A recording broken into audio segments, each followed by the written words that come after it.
What'd I tell you? There's that truck sticking out of the school right there. Come on.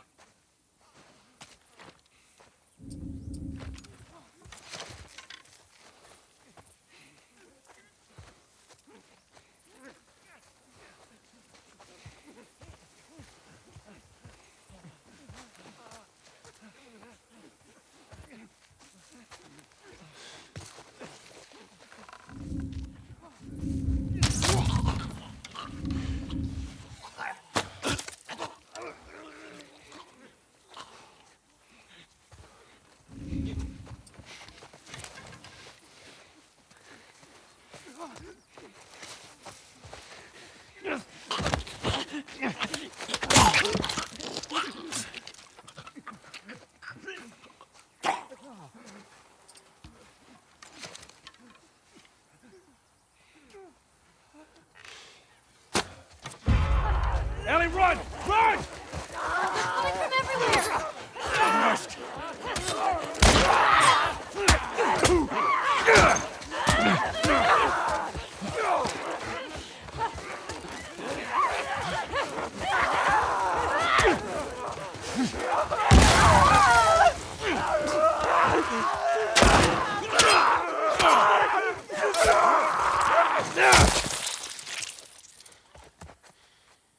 Well, that was easier than I thought it'd be.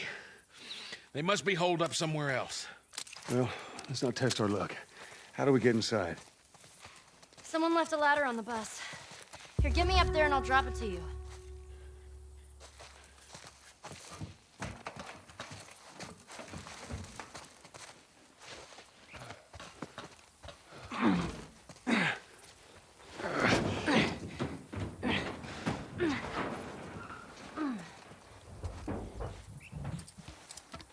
Don't get killed up there. Thanks, Bill.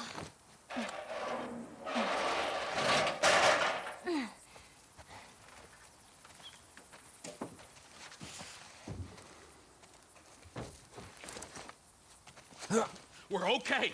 We just need to get to the hood of the truck.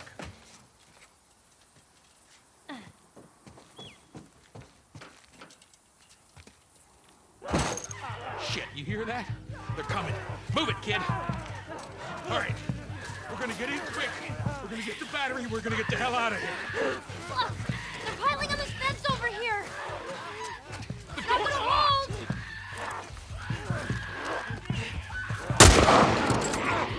Have to get inside to get the battery. Come on, Bill! Joel, we got a way in!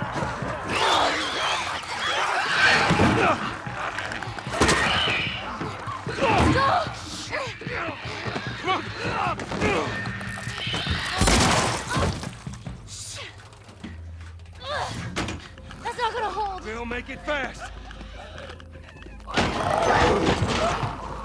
Grab this. Please tell me you're done! It's empty. What? Fucking empty. Guys! Bill, where to? Bill, where? Anywhere but here. You made the haul ass. Come on. They've broken through.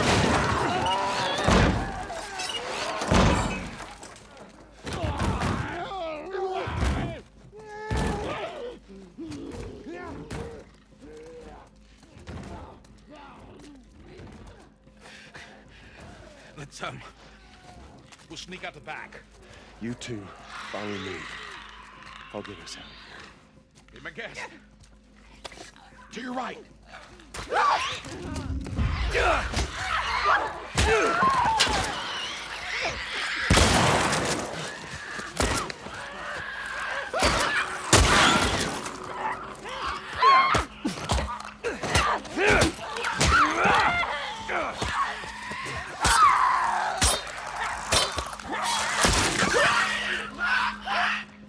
Down the hall. I bet we could cut through those classrooms.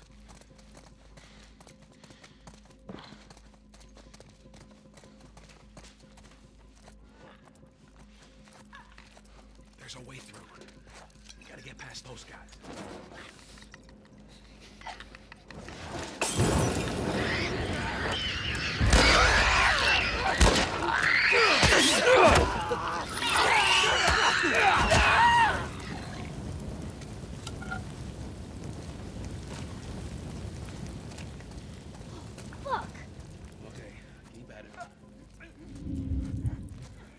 Looks like there's a path down this hallway.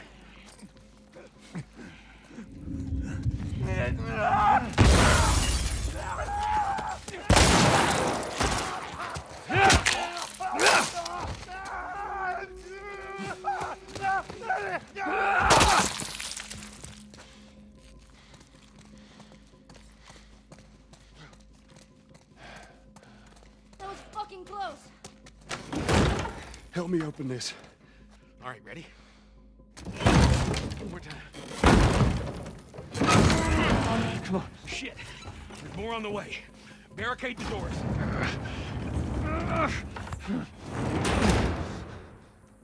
This ain't gonna hold him for long. Oh, that don't sound good.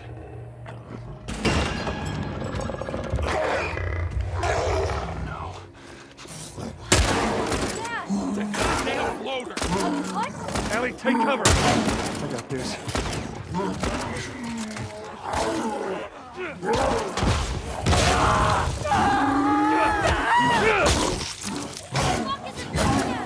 Ellie, just stay away from it.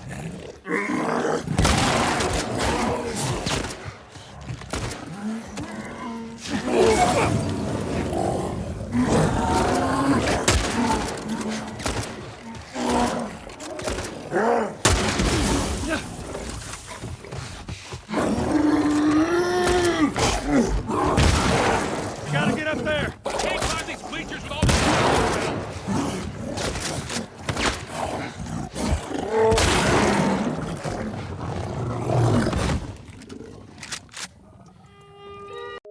A remaster is really more of a tech art endeavor. This was remade from the ground up.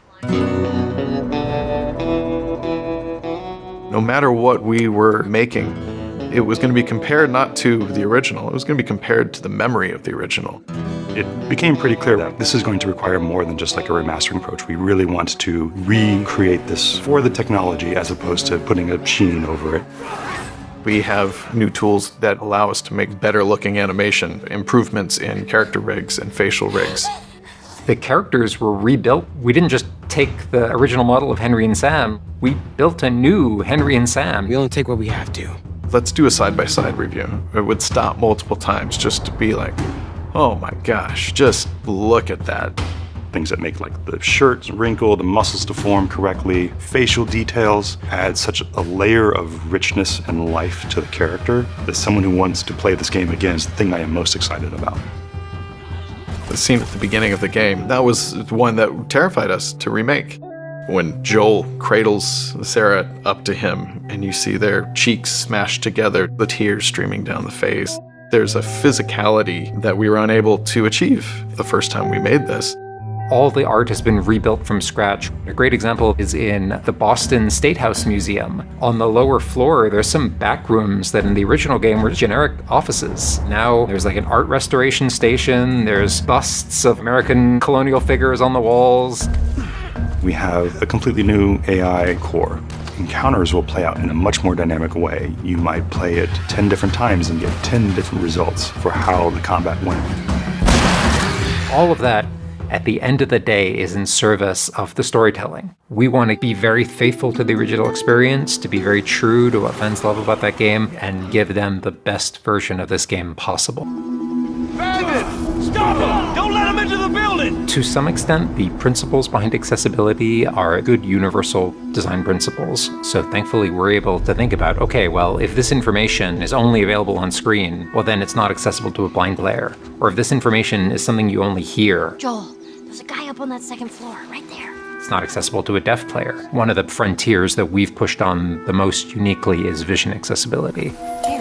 We have navigation assistance, we have this enhanced listen mode that lets you scan for enemies, and that suite of features enables the gameplay to be played by players who are blind and have low vision. I think that's something quite remarkable in the video game space. There's not a lot of other games I've seen do that, and the feedback we've gotten on that has been incredible. As she surveys the apartment, her eyes wander to Joel. She steps past the couch. He wears the wristwatch Sarah gifted him, which now has a cracked face. All sorts of people in the past wanted to play our games and just couldn't. They just had some limitation that didn't allow them to play our game. So it's really exciting that people that have all sorts of limitations can now jump into part 1 and again seamlessly transition into part 2 because they share those same award-winning accessibility features. Now, the girl. Is she alive? What girl? I don't know no girl. She's alive. Where? In the town. In the town.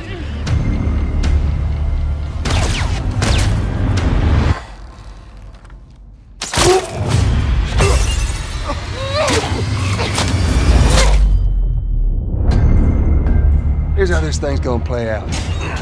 You do what I say, when I say it. Joel, I can handle myself.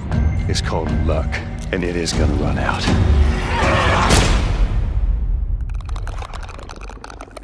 You hear that? Run! There's too many of them! You ready to haul ass? Come on.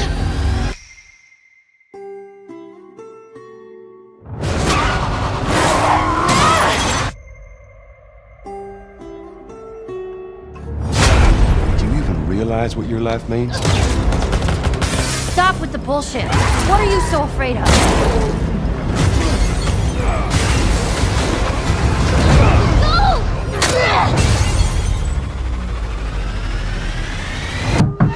I'm coming. More than 2 years ago, when we were finishing Last of Us Part 2, and we were working on those flashbacks within that scene for the first game, we got excited with the idea of like, oh man, what if we made The Last of Us Part 1 to look as good, if not better, than what we have done with Last of Us Part 2, which we really pushed the boundaries of like what we could do from gameplay and a graphical standpoint, and felt like if we do that, we could actually come even closer to our original vision of what the first game would have been had we not been constrained by technology.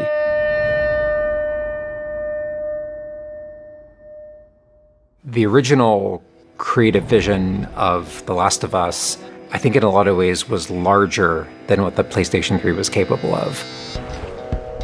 The tech of the PS5, it's like an open box of tools and goodies that we can play from and draw from. The 4K, HDR, improved haptics, 60 frames, help us to reimagine The Last of Us. It gave us opportunities to rebuild our characters at the highest fidelity. Not only are the characters more detailed, I mean down to the irises and the pupil depth. You know, you fall into the eyes of the characters.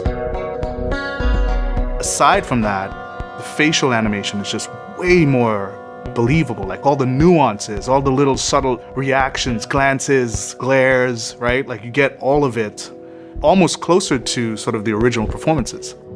So no matter what, you stick to me like glue. Like glue. Like glue. Got it. Good. Good. We are able now to not only just have the highest fidelity characters in the cutscene, but also in gameplay. It's the same character, so now we can do these seamless transitions in and out. Every part of the game has benefited from seamless transitions and emotional scripting. Pretty good, huh? Our stories happen in gameplay, on a stick. She knew my mom. All this stuff is designed to keep you constantly in this world. Riley, come here. Now you got this, go.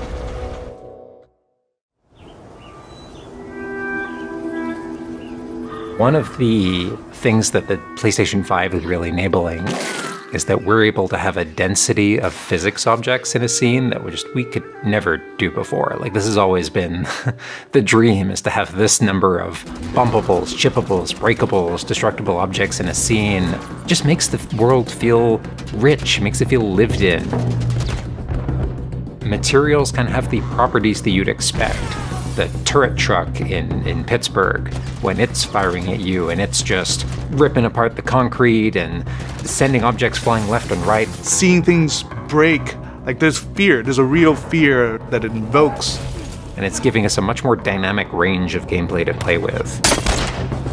Surround him! Our AI tech has just increased incredibly. What we were building the basis off of was The Last of Us Part 2's AI. And it has sophisticated systems for things like the fundamental knowledge model of how these NPCs perceive and understand what the player is much more sophisticated. Now how the enemies are communicating with each other, how they're chasing you, how they're flanking you, how intense that fight feels, it's so much more rewarding coming out of it from the other side.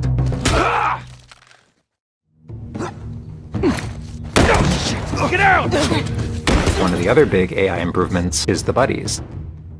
The buddies technology that we developed for The Last of Us Part 2 has this very sophisticated understanding of like, okay, this is where the enemies can see their exposure.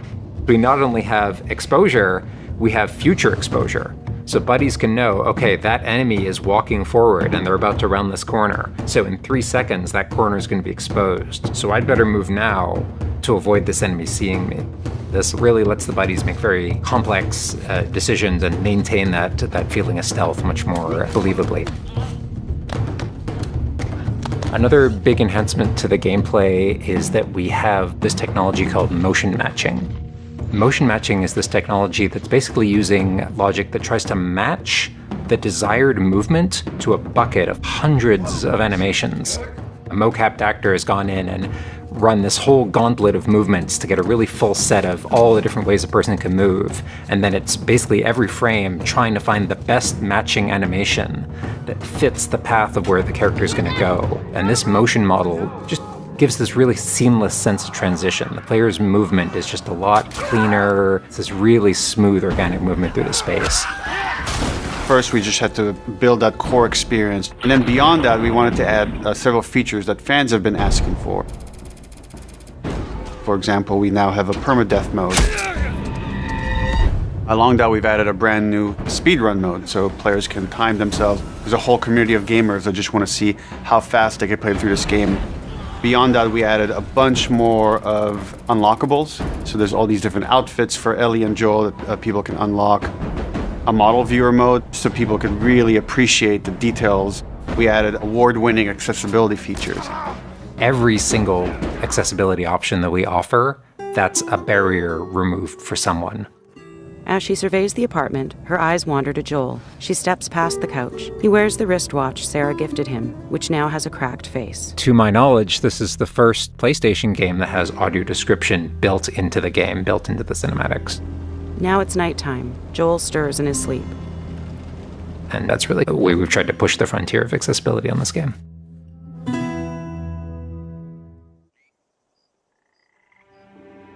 So much of the identity of The Last of Us is the world. We revamped completely the art direction. You know, everything from these expansive vistas that not only are they beautiful, but you feel the environments. You feel the environments in a much more visceral way. The rooftops overlooking the Capitol building, for example, like just the breath of fresh air when you go up there and you just like, you feel that sort of release in tension. And then, you know, to juxtapose that down in the tunnels in Wilds, and you get that dank, flooded tunnel feel, that humidity, you can actually feel it. All these environments are just completely reimagined. Now we got our engine on the PS5, those haptics, the 3D audio, the fast loading. It really creates a much more immersive, and because of that, much more emotional experience. One of the things I absolutely love with the 3D audio in The Last of Us Part 1 is being able to hear an enemy before they sneak up on you. And trying to do a stalker fight with the 3D audio is just so much fun. You're hearing them skitter around in a different room, and you're hearing them trying to get up behind you.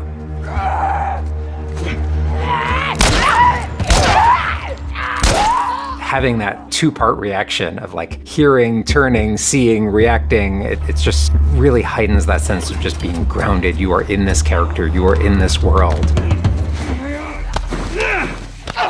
Now, with the PlayStation 5, the amount of control that developers have over the DualSense, it's really, really cool. All the guns in the game have a variable amount of resistance on the triggers when you aim them. The way it works with the bow is that at the very beginning, when they're starting to draw the bow, there's a little bit of resistance. And then as the bow gets tauter and tauter, the amount of resistance is increasing. And then when you release the bow, you're also getting that resistance going out of the trigger. When you are aiming and firing the shotgun, you're going to get a haptic vibration on the shot. And then what I think is one of the ways that the DualSense really advances things is you're going to get a haptic vibration on the pump of the shotgun. And what's much more sophisticated about that on the DualSense is that in effect has a little like speaker in it. And it's playing an audio file that comes through in the vibrations. And those two beats is what you're going to feel on the controller. This looks like a good spot. This also ties in to the new workbench animations. So if you're seeing Joel taking apart a gun or screwing something in or putting a new stock on a gun, that moment where he's like jamming that on, you're gonna get that haptic feedback on that. We have, haptics all across the board, for all the moments you kind of expect, for clambering, jumping, landing, meleeing, getting meleeed, like all those kind of high intensity moments we have represented in the haptics. What I personally absolutely adore is the way we can enhance the really quiet, subtle moments of gameplay. So it's like when Joel goes in to pet the giraffe, getting that little light touch on the haptics as he's petting the giraffe. To me, that's the essence of The Last of Us. It's the high tension moments, it's the low tension moments, it's all of it feeling grounded. You're feeling immersed in this world. It's all about bringing you along with that story in as many ways as we can. And that's what the new technology on the PlayStation 5 is allowing.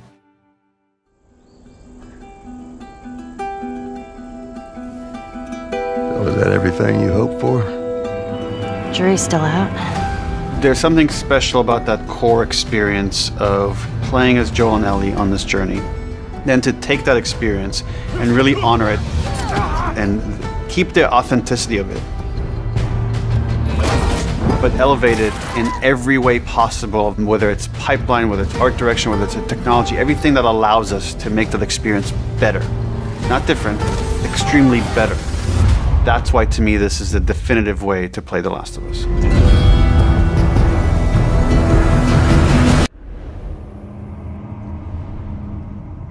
So why'd you leave Boston? I've been on quite the adventure, little brother. I reckon it's got something to do with that girl. It's got everything to do with that little girl.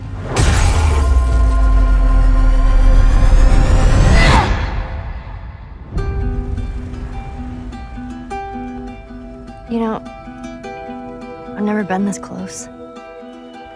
Is the outside? So is that everything you hoped for? Can't be any worse out there.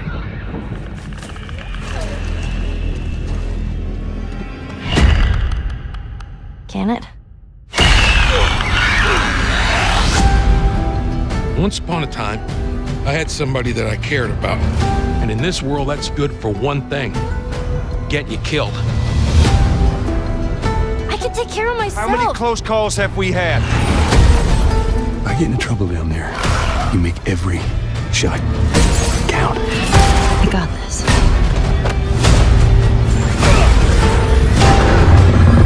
Hope you know how to use that thing. I've had some practice.